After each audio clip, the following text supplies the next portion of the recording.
इस वीडियो में हम लोग बिहार एससीईआरटी कक्षा 10वीं के इतिहास का हम लोग दूसरा चैप्टर पढ़ेंगे। चैप्टर का नाम है समाजवाद एवं साम्यवाद।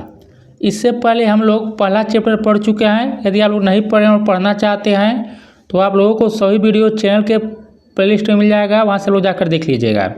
और साथ ही हम लोग जो है कक्षा 9वीं का इतिहास हम लोग पूरा कवर कर चुके हैं। आप लोगों को सभी वीडियो चैनल के प्लेलिस्ट में मिल जाएगा, जाकर देख लीजिएगा। और देखिए दोस्तों, यदि हम लोग बुक का पीडीएफ पढ़ेंगे तो पढ़ने में बहुत टाइम लगेगा। इसलिए हम क्या किए हैं, उसी बुक से जो भी बुक का चैप्टर है उस चैप्टर से इम्पॉर्टेंट जो भी एग्जाम में पूछे जाने वाले पॉइंट है उन सबका हम जो है शार्ट नोट्स तैयार कर लिए हैं, जिससे पढ़ने में जो है टाइम की बचत होगी। इसलिए हम लोग नोट्स के माध्यम से पढ़ेंगे। तो चलिए हम लोग शुरू करते हैं। चैप्टर का नाम है समाजवाद एवं साम्यवाद। और देखिए बहुत ही इम्पोर्टेंट चैप्टर है। पहला पॉइंट देखिए, हम लोग देखते हैं समाजवाद के विचारकों में सेंट साइमन, फॉरियर, लुई ब्ला, रॉबर्ट ओवन, कार्ल मार्क्स एवं एंगल्स का नाम विशेष उल्लेखनीय है। प्रथम यूरोपियन यानी देखिए स्वप्नदर्शी, देखिए यूरोपियन यूटोपियन है। समाजवादी जिसने समाजवादी विचारधारा के विकास में महत्वपूर्ण भूमिका निभाई, एक फ्रांसीसी विचारक सेंट साइमन था। तो आप लोग इसको याद रखिएगा। प्रथम यूटोपियन यानी कि स्वप्नदर्शी समाजवादी जिसने समाजवादी विचारधारा के विकास में महत्वपूर्ण भूमिका निभाई, एक फ्रांसीसी विचारक सेंट साइमन था, याद रखिएगा।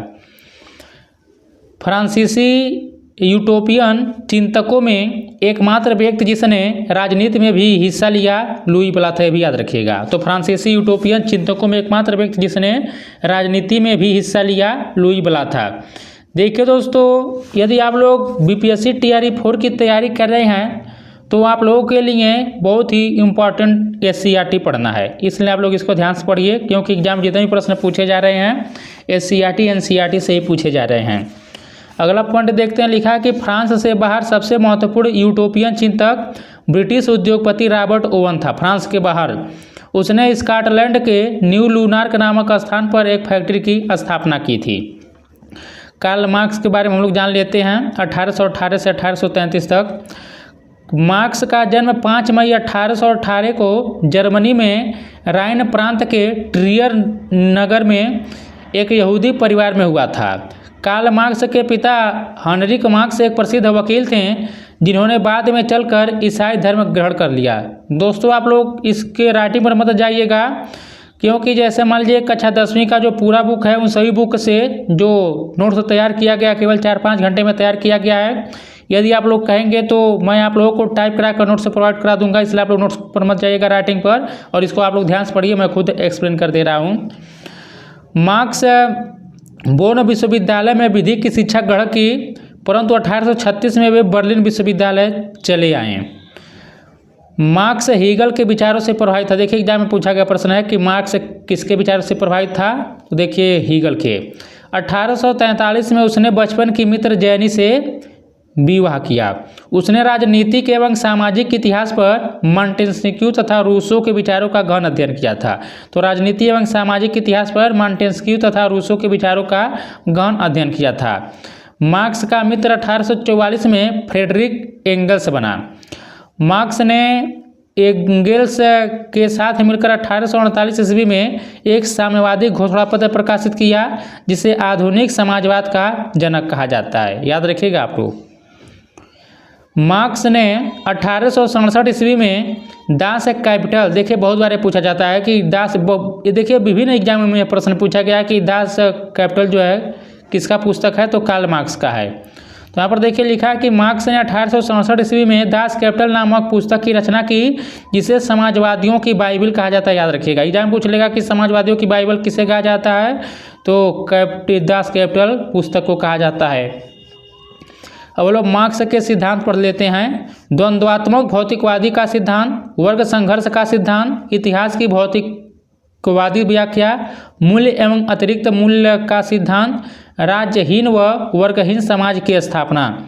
कार्ल मार्क्स के अनुसार 6 ऐतिहासिक चरण, जैसे देखिए पूछ लेगा कि कार्ल मार्क्स कितने चरणों में बताया ऐतिहासिक चरण कौन कौन है। तो देखिए 6 चरण है। आदिम साम्यवादी युग, दासता का युग, सामंती युग, पूंजीवादी युग, समाजवादी युग, साम्यवादी युग। तो देख सकते हैं मार्क्स के अनुसार यह 6 ऐतिहासिक चरण है। आगे बढ़ते हैं। 1864 में प्रथम अंतर्राष्ट्रीय संघ की स्थापना कार्ल मार्क्स ने किया था, याद रखिएगा। तो 1864 में प्रथम अंतर्राष्ट्रीय संघ की स्थापना कार्ल मार्क्स ने किया था। कार्ल मार्क्स का नारा देखिए, अधिकार के बिना कर्तव्य नहीं और कर्तव्य के बिना अधिकार नहीं। एग्जाम में पूछा गया, पूछ भी सकता है। तो कार्ल मार्क्स का क्या नारा है? अधिकार के बिना कर्तव्य नहीं और कर्तव्य के बिना अधिकार नहीं। आगे बढ़ते हैं। द्वितीय अंतर्राष्ट्रीय संघ की स्थापना 14 जुलाई 1889 को पेरिस में एक सम्मेलन में हुआ, जिसमें 20 देशों के 400 प्रतिनिधियों ने भाग लिया। द्वितीय कब हुआ था, याद रखिएगा आप लोग। अंतर्राष्ट्रीय संघ की स्थापना 14 जुलाई 1889 को हुआ था। इस सम्मेलन में यह निर्णय लिया गया कि प्रत्येक वर्ष 1 मई का दिन मजदूर वर्ग की एकता दिवस के रूप में मनाया जाएगा।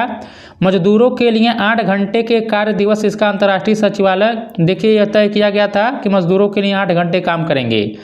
और देखिए इसका जो अंतर्राष्ट्रीय सचिवालय ब्रुसेल्स में स्थापित किया गया था। 1 मई 1890 को सारे यूरोप और अमेरिका में लाखों मजदूरों ने हड़ताल और प्रदर्शन किया। तब से 1 मई को सारे संसार में अंतर्राष्ट्रीय मजदूर दिवस के रूप में मनाया जाता है। पूछ लेगा कि अंतर्राष्ट्रीय मजदूर दिवस कब मनाया जाता है, तो आप लोग याद रखिएगा कब मनाया जाता है। तो 1 मई को मनाया जाता है। अगला पॉइंट हम लोग देखते हैं। अब देखिए हम लोग पढ़ेंगे 1917 की बोल्शेविक क्रांति के बारे में हम लोग पढ़ेंगे। जो 1997 की बोल्शेविक क्रांति थी, देखिए बहुत ही इंपॉर्टेंट है, एग्जाम में कई बार यहाँ से प्रश्न पूछा गया है। तो 20वीं शताब्दी के इतिहास की एक महत्वपूर्ण घटना रूस की क्रांति थी। ये देखिए रूस की क्रांति है। इस क्रांति ने रूस के सम्राट अथवा जार के एक तंत्री निरंकुश शासन का अंत कर मजदूरों और किसानों की सत्ता को स्थापित किया। रूस की बोल्शेविक क्रांति नवंबर 1917 में संपन्न हुई थी, याद रखिएगा। तो रूस की बोल्शेविक क्रांति नवंबर 1917 में संपन्न हुई। 1917 से पूर्व रूस में रोमनोव राजवंश का शासन था। रूस के सम्राट को जार कहा जाता था, याद रखिएगा। एग्जाम में पूछा गया था कि जार किसे कहा जाता था, तो रूस के सम्राट को जार कहा जाता था। 1861 में जार अलेक्जेंडर द्वितीय के द्वारा कृषि दासता समाप्त कर दी गई थी, परंतु किसानों की स्थिति में कोई सुधार नहीं हुआ था। मार्क्स के शब्द यहाँ पर देखिए लिखा है कि मजदूरों के पास सिवाय अपनी बेड़ियों के खोने के लिए कुछ भी नहीं है। देखिए सब जितने भी यह कथन दिया गया है सब एग्जाम में पूछ सकता है। तो मार्क्स के अनुसार क्या क्या गया कि मजदूरों के पास सिवाय अपनी बेड़ियों के खोने के लिए कुछ भी नहीं है। जार निकोलस द्वितीय सभी लोगों पर रूसी भाषा, शिक्षा और संस्कृति ला देने का प्रयास किया। 1863 में इस नीति के विरुद्ध पोलो ने विद्रोह किया था। क्रीमिया के युद्ध में रूस की पराजय हुई, ये भी याद रखिएगा। क्रीमिया के युद्ध में रूस की पराजय हुई। 1904-5 के रूस जापान युद्ध ने रूस में पहली क्रांति को जन्म दिया। 1905 में रूस जापान से बुरी तरह पराजित हो गया। 1905 में रूस में क्रांति, याद रखिएगा रूस में जो क्रांति शुरू हुई 1905 में हुई। 9 जनवरी 1905 को लोगों का एक समूह रोटी दो के नारे के साथ सड़कों पर प्रदर्शन किया। यह रविवार का दिन था। इस घटना को खूनी रविवार के नाम से जाना जाता है, ये भी याद रखिएगा। तो 9 जनवरी 1905 खूनी रविवार की घटना कब घटित हुई थी, तो 9 जनवरी 1905 को। नारा याद रखिएगा, रोटी दो के नारे लगाए गए थे। 1917 में एक महान क्रांति के रूप में उभरी। लियो टॉल्स्टॉय, देखिए रचना जो है वार एंड पीस, एग्जाम में बहुत बार पूछा गया है। तो लियो टॉल्स्टॉय की रचना है war and piece. Dostoevsky, Turgenev जैसे चिंतक इस नए विचार को प्रोत्साहन दे रहे थे।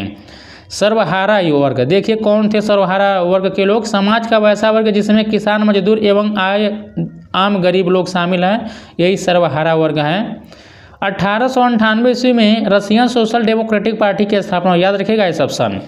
1898 ईस्वी में रशियन सोशल डेमोक्रेटिक पार्टी की स्थापना हुई। देखिए दोस्तों, यदि आप लोगों ने अभी तक वीडियो को लाइक नहीं किया तो लाइक कर दीजिए और चैनल को सब्सक्राइब कर लीजिए। देखिए मैं बार बार नहीं कहता हूँ लाइक करने के लिए, सब्सक्राइब करने के लिए। और देखिए यदि आप लोग यही कहीं पेड कोर्स में जाएंगे तो इन्हीं चीज़ों को आप लोगों को 4-5 दिन में सब कंप्लीट कराएंगे और हम आप लोगों को कम समय में जो एग्ज़ाम में बनने वाले इंपॉर्टेंट पॉइंट उसे हम कवर करा दे रहे हैं। इसलिए यदि आप लोग इसी तरह डेली पढ़ना चाहते हैं तो चैनल को सब्सक्राइब करें और आप लोग कमेंट में बताइएगा कि आप लोग और किस प्रकार के कंटेंट चाहते हैं। मैं उसी के अनुसार आप लोगों को और भी अच्छे अच्छे कंटेंट देता रहूँगा। तो 1898 ईस्वी में रशियन सोशल डेमोक्रेटिक पार्टी की स्थापना हुई। बहुमत वाला जो दल था देखिए बोल्शेविक कहलाया, और अल्पमत वाला दल मेनसेविक कहलाया, ये भी याद रखिएगा। तो बहुमत वाला दल बोल्शेविक कहलाया और अल्पमत वाला दल मेनसेविक कहलाया। 1901 में सोशलिस्ट रिवोल्यूशनरी पार्टी का गठन हुआ। जार की सबसे विश्वस्त टुकड़ी प्रेओब्राजेंस्की रेजिमेंट ने भी विद्रोह कर दिया। 12 मार्च 1917 को जार ने गद्दी त्याग दी। रूस में 1 फरवरी 1918 तक जूलियन कैलेंडर का अनुसरण किया जाता था, और 1975 में यूएनओ द्वारा 8 मार्च को अंतर्राष्ट्रीय महिला दिवस घोषित किया गया, ये भी याद रखिएगा। तो कब से घोषित किया गया? तो 1975 से ही यूएनओ के द्वारा 8 मार्च को अंतर्राष्ट्रीय महिला दिवस मनाया जाता है, याद रखिएगा। अब हम लोग पढ़ेंगे कि बोल्शेविक क्रांति जो नवंबर 1917 में हुआ था, इसको याद रखिएगा। इस समय रूस के राजनीतिक मंच पर लेनिन का प्रभाव हुआ। कब? 1917 में, जब बोल्शेविक क्रांति हुई थी। लेनिन ने बोल्शेविक दल का कार्यक्रम स्पष्ट किया, जो अप्रैल थीसिस के नाम से प्रसिद्ध है। यदि आप लोग पीपीएससी टीआरई का पेपर देखेंगे तो उसमें देखिए अप्रैल थीसिस के बारे में पूछा गया, इसलिए आप लोग इसको याद रखिएगा। लेनिन ने 3 नारे दिए, भूमि, शांति और रोटी। देखिए एग्जाम में पूछा गया है कि भूमि, शांति और रोटी किस क्रांति से संबंधित है? तो बोल्शेविक क्रांति से संबंधित है, और देखिए लेनिन ने ही नारे दिए थे। देखिए जो अप्रैल थीसिस है इसमें 3 बातें बोला गया था। पहला कहा गया था कि युद्ध को रोक दिया जाए, और देखिए दूसरा कहा गया था कि जो भी मजदूर वर्ग के लोग हैं उनको ज़मीन उनकी वापस कर दी जाए, और देखिए तीसरा उसमें कहा गया था कि बैंकों का राष्ट्रीयकरण कर दिया जाए। तो अप्रैल थीसिस में यही 3 बातें आती हैं, आप लोग इसको याद रखिएगा। और लेनिन ने 3 नारे दिए, भूमि, शांति और रोटी के। ट्राटस्की के नेतृत्व में एक विशाल लाल सेना गठित की गई। आंतरिक विद्रोह को दबाने के लिए चेका नामक गुप्त पुलिस संगठन बनाया गया। याद रखिएगा एग्जाम पूछ रहा है कि चेका क्या था, तो यह एक गुप्त पुलिस संगठन था। लेनिन के नए संविधान के द्वारा 18 वर्ष से अधिक उम्र वाले सभी नागरिकों को मताधिकार प्रदान किया गया, जो उत्पादक श्रम द्वारा अपनी जीविका चलाते थे। आगे बढ़ते हैं। लेनिन के शासन में बोल्शेविक दल का नाम बदलकर साम्यवादी दल कर दिया, और लाल रंग के झंडे पर हंसुए और हथौड़े को सुशोभित कर देश का राष्ट्रीय झंडा तैयार किया गया। उसके बाद से यह झंडा साम्यवाद का प्रतीक बन गया। लेनिन ने 1921 में नई आर्थिक नीति जारी की। अभी याद रखिएगा एग्जाम में पूछा गया है। तो लेनिन ने 1921 में नई आर्थिक नीति जारी की। लेनिन की मृत्यु के बाद स्टालिन की विजय हुई। 1929 में ट्राटस्की को निर्वासित कर दिया गया। स्टालिन कम्युनिस्ट पार्टी का महासचिव था और 1953 ईस्वी में अपनी मृत्यु तक तानाशाही व्यवहार करता रहा। मिखाइल गोर्बाचोव 1985 ईस्वी में राष्ट्रपति बने। इन्होंने पेरेस्त्रोइका यानी कि पुनर्गठन तथा ग्लासनोस्त खुलापन की अवधारणा पेश की। सोवियत संघ, देखिए यूएसएसआर का जो विघटन हुआ था दिसंबर 1991 में हुआ था, याद रखिएगा एग्जाम में पूछा गया प्रश्न है। तो सोवियत संघ यानी कि यूएसएसआर का जो विघटन हुआ था वो दिसंबर 1991 में हुआ था। और देखिए शीत युद्ध, यह एक वैचारिक युद्ध था जिसमें पूंजीवादी गुट का नेता यूएसए तथा साम्यवादी गुट का नेता सोवियत रूस था शीत युद्ध में।